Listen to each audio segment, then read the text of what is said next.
On descend rien du tout, hé, doucement la voiture. Doucement la voiture, je vais descendre, mais... Oh, il y a notre fils derrière. Il y a notre fils derrière. Y'a rien. On n'a pas d'armes, il y a notre fils derrière. Il y a notre fils derrière. C'est bon, y'a mon fils. Allez. Oh, il y a le petit là. Oh, fermez mes pas. Oh, c'est quoi là? J'ai pas d'armes, mais... Quoi tes gosses?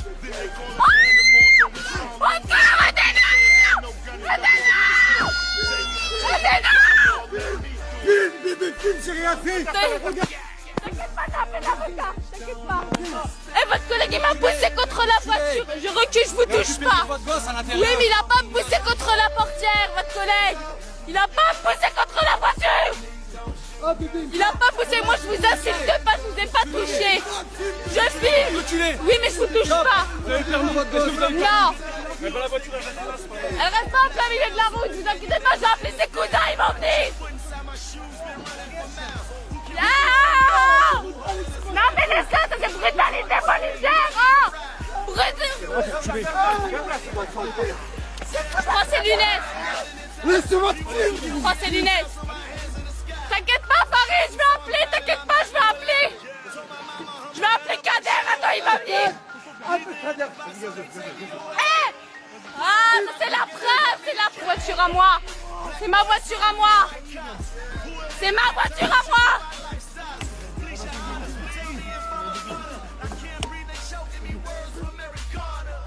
Attends, t'inquiète pas, regarde-moi ça, il se venge. Je monte dans ma voiture, c'est ma voiture, je monte dedans. Je monte dans ma voiture. Bouge pas, j'ai pas le permis, bouge pas. Elle reste au milieu de la route, j'ai pas le permis. C'est bon, je coupe. Non, il y a mon fils dans la voiture. Le 28 août 2014, Farid B. Anis se rend dans une boucherie avec l'un de ses fils âgé de 2 ans et son ex-femme.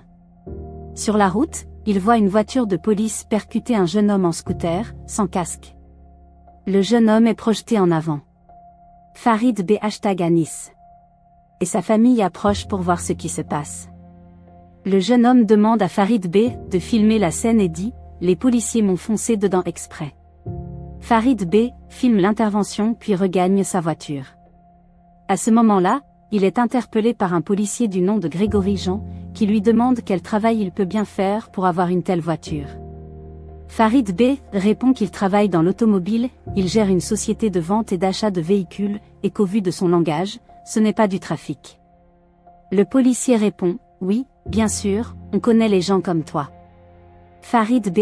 Anis rétorque « Ce n'est pas ma faute s'il a choisi de faire un travail pour gagner 1 200 € par mois. » Le policier s'approche et lui dit « Dégage de là, va. » Il repart en voiture et se fait arrêter au second feu rouge par une voiture de police, sirène hurlante, qui dérape devant son véhicule. L'ex-femme de Farid B. Anis filme la scène. Grégory Jean sort du véhicule de police, arme à la main, et met en joue Farid B. Anis. À travers le pare-brise. Farid B. Anis crie que son fils est à l'arrière, il lève les mains et dit qu'il n'a pas d'arme. Les policiers approchent et tentent de gazer l'intérieur du véhicule. Farid B. Anis coupe le contact et prévient qu'il sort de la voiture, puis sort. Il est immédiatement projeté au sol par les policiers et menotté dans le dos. Grégory Jean plaque Farid B.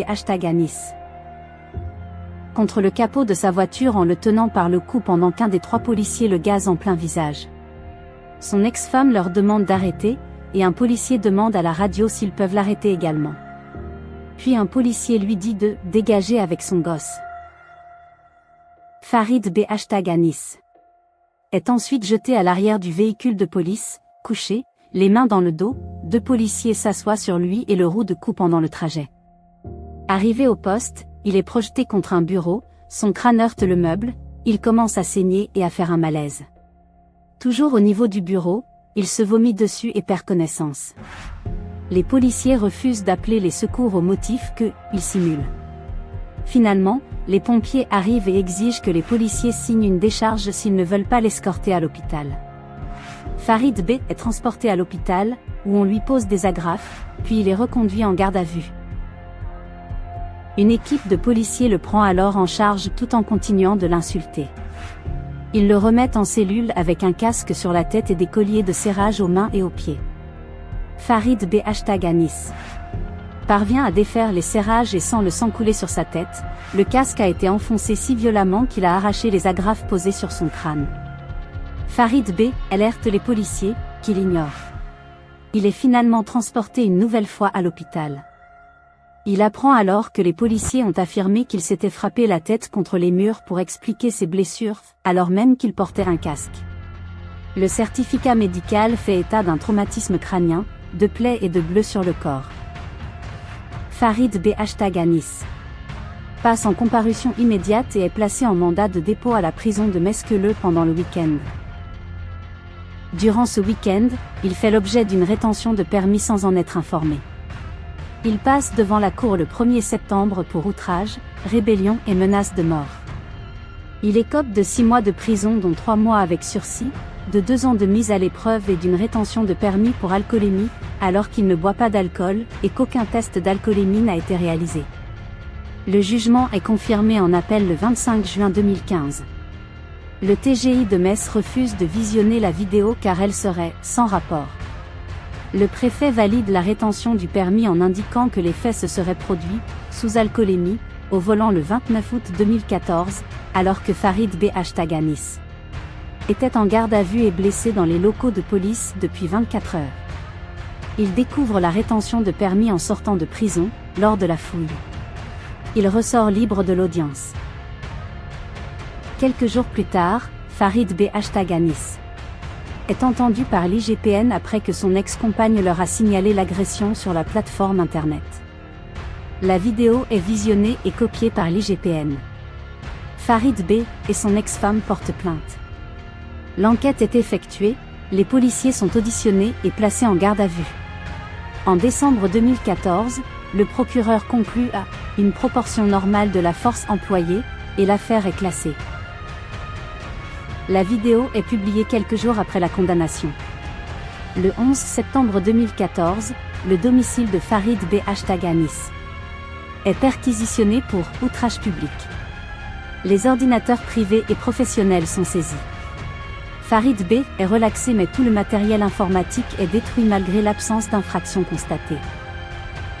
Le 14 octobre 2014, Farid B est avec un ami dans son véhicule, en train de bricoler, stationné sur une place de parking devant son domicile.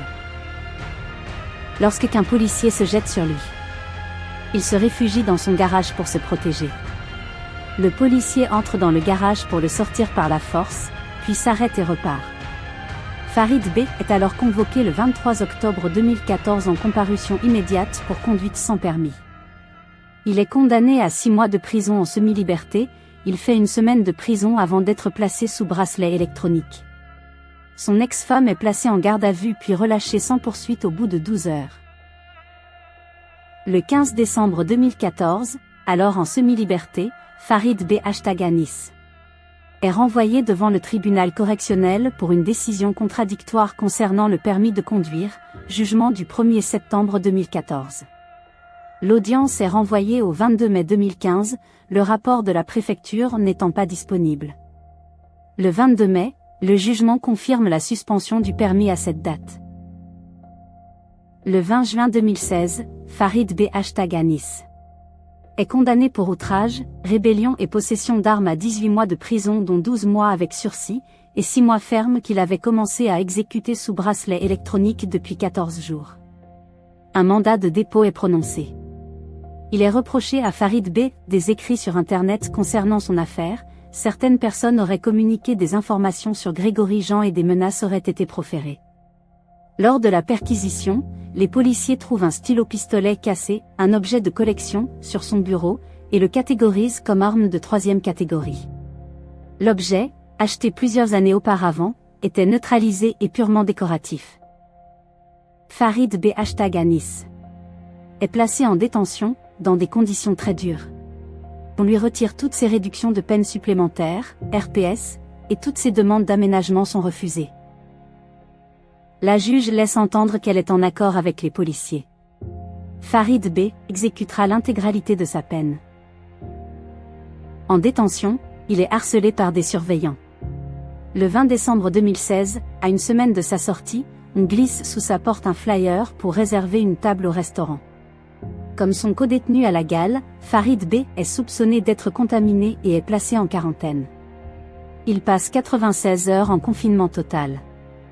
Vers 18h30, pendant la distribution du repas, Farid B pousse son paquet avec son pied dans la cellule.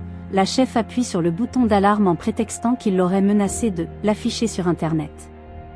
Il est placé au quartier disciplinaire, QD. Le lendemain, pendant sa promenade au QD, le chef Ignacio Martin et Madame de Jésus prennent sa déposition dans la cour de promenade. 8 jours plus tard, il remonte en cellule. L'après-midi, le greffe l'informe que ses crédits de RPS sont retirés. Alors qu'il devait être libéré, sa sortie est repoussée de 3 mois et demi. Farid B tombe en dépression, il ne mange plus, ne dort plus, ne parle plus. Il entame une grève de la faim et de la soif. Il finit par sortir fin juillet 2017. Le 18 octobre 2017, Farid B est condamné, après 36 heures de garde à vue, à 4 mois ferme aménageable sous bracelet électronique, alors que le procureur avait requis 16 mois ferme pour consommation de cannabis. Les faits, Farid B se rend au marché avec son ex-femme vers 9h. Des motards le voient, font demi-tour et procèdent à un contrôle. Ils l'interpellent par son nom et lui demandent s'il a des armes et s'il fume du cannabis. Ils lui demandent d'ouvrir la boîte à gants et le coffre, vide. On lui redemande s'il fume, il dit non. Un test est effectué, positif. Il explique avoir exceptionnellement consommé la veille lors d'un enterrement de vie de garçon. Il suit les policiers au commissariat puis à l'hôpital pour une prise de sang. Son avocat, Maître Saïd Hari, démontre qu'il n'est pas un consommateur régulier au vu du taux très bas retrouvé dans son sang, un avertissement aurait dû suffire.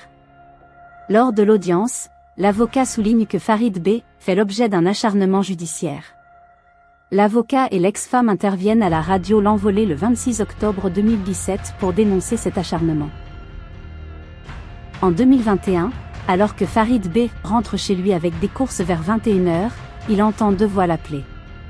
Il se retourne et voit le policier Jérôme Bégel courir vers lui avec un extincteur et une matraque. Farid B prend peur, lâche ses courses et se réfugie chez lui. Quelques minutes plus tard, Jérôme Bégel et son collègue forcent la porte de son domicile. Le second policier entre et se jette sur Farid B, qui tombe. Le policier lui attrape les pieds pour le tirer hors de chez lui. Farid B crie « Lâchez-moi. Vous n'avez pas le droit de rentrer chez moi. Je vais porter plainte. » Les voisins sortent, alertés par les cris. À ce moment, Jérôme Bégel dit à son collègue de lâcher Farid B et de partir. Il s'enfuit en courant. Quelques jours plus tard, Farid B trouve une convocation dans sa boîte aux lettres. En se présentant au commissariat, il est placé en garde à vue. Jérôme Bégel a déposé plainte pour menace de mort et outrage. Après 24 heures, il passe en comparution immédiate et est condamné à 6 mois ferme avec sursis. Le 23 avril 2021, Farid B, chauffeur-livreur, effectue sa tournée. Il s'arrête brièvement sur un passage piéton pour chercher un colis dans son camion.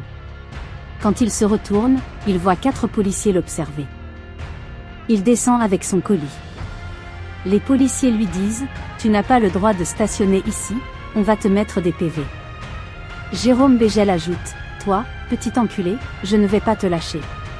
Pour ce que tu as fait, je vais te faire morfler. Et encore, toi, je te mets les amendes directes, c'est ça de s'en prendre à nous. » Farid B renonce à livrer son colis et remonte dans son camion. Alors qu'il s'attache, un collègue de Bégel lui saisit le cou en disant « Mets bien sa ceinture, petit enculé. » Farid B répond « Lâche-moi, je vais déposer plainte contre toi. » Le policier le relâche et Farid B part. Le 25 avril 2021, Farid B nettoie sa voiture lorsque 4 policiers s'approchent. L'un d'eux le plaque contre la voiture et lui dit qu'il va les suivre au commissariat. Quand Farid demande le motif, le policier répond qu'il le saura sur place. Au commissariat, il est placé en garde à vue pour outrage et menace de mort contre Jérôme Bégel. Le lendemain, il est condamné à 10 mois de prison ferme avec sursis, avec révocation du sursis précédent. En comparution immédiate, il est envoyé en détention où il passe 6 mois et demi. Il fait appel. La détention est dure, les parloirs sont refusés, les douches également. Il alerte l'Observatoire international des prisons. En février 2022, la police intervient au domicile de Farid B à cause d'une prétendue dispute qui n'en est pas une. Il reconnaît 2 policiers impliqués dans son affaire, qui tiennent des propos inquiétants à son épouse.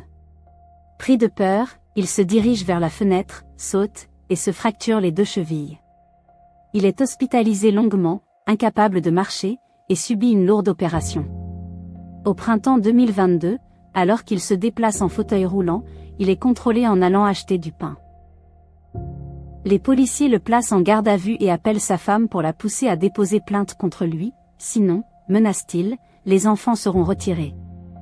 Il est placé sous contrôle judiciaire le 27 juin 2022 et passe en audience le 21 septembre 2022. Il écope de 10 mois ferme dont 6 avec sursis, alors même que sa femme avait retiré sa plainte, témoigné des pressions policières, et confirmé que les faits étaient faux. La peine est confirmée en appel fin avril 2024. En août 2022, Farid B se rend chez son ex-compagne pour récupérer son fils, dans le cadre de la garde alternée. Une dispute éclate au sujet de la rentrée scolaire. Son ex-femme quitte le domicile en laissant Farid B avec les enfants. Les voisins entendent la dispute et appellent la police. Farid B n'ose pas ouvrir la porte. Il n'arrive pas à joindre son ex-femme et attend que la police s'en aille pour rentrer chez lui. 1 heure plus tard, le raid se positionne sur le toit et dans l'entrée. Il aperçoit un hélicoptère et se retrouve mis en joue avec un viseur laser dès qu'il s'approche de la fenêtre. De l'explosif est posé sur la porte. Il est interpellé par le négociateur du raid, qui affirme qu'il retient ses enfants. Il explique que c'est un malentendu et sort, main levée, avec ses 2 fils.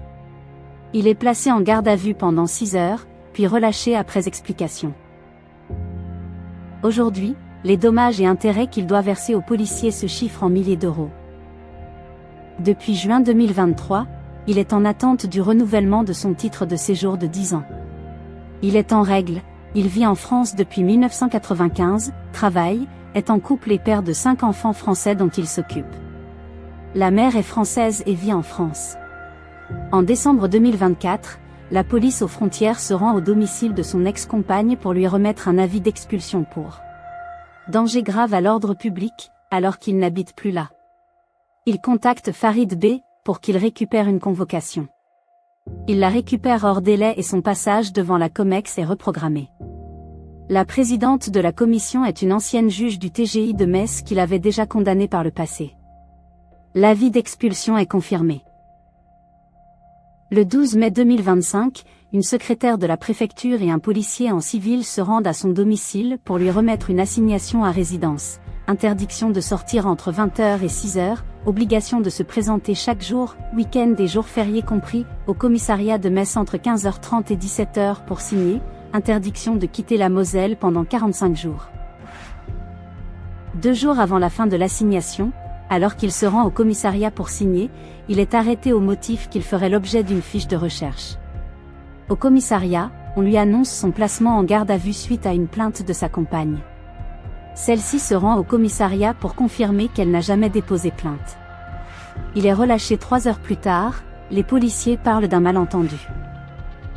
Le 19 août, il est à nouveau arrêté pour 2 motifs. La fiche de recherche n'a pas été retirée du système, et son ex-femme aurait déposé plainte. Il est placé en garde à vue, puis le procureur ordonne sa libération à midi. Les policiers n'exécutent pas l'ordre. À 15h30, un policier lui annonce que le préfet décide son placement en centre de rétention. On tente de lui faire signer un document falsifié sous le pseudonyme de Michel Thibault. Farid B refuse et est envoyé en centre de rétention le 20 août. Le 25 août, il se présente avec son avocat devant le JLD, qui ordonne sa libération au vu des abus et irrégularités. La préfecture et le parquet font appel. Il sort finalement le 28 août et reçoit immédiatement une seconde assignation à résidence. avec interdiction de quitter la Moselle et obligation de se présenter 3 fois par semaine, entre 13h et 15h, au même poste de police. Ce n'est pas fini. 11 ans de persécution, 11 ans de violence, 11 ans d'acharnement contre Farid B. Anis et sa famille. Pendant toutes ces années, des policiers ont agi en pleine impunité, couverts par certains juges et certains procureurs de Metz, qui ont laissé faire, qui ont fermé les yeux, qui ont permis que l'injustice continue. Des enfants ont été traumatisés. Une famille détruite. Et en 2022, ils ont tenté de tuer Anis devant ses propres enfants. Mais aujourd'hui, la vérité sort, la mobilisation grandit. Et grâce à vous, grâce aux associations, ce combat avance. À suivre. On ne lâchera rien. Justice pour Farid B, justice pour Anis.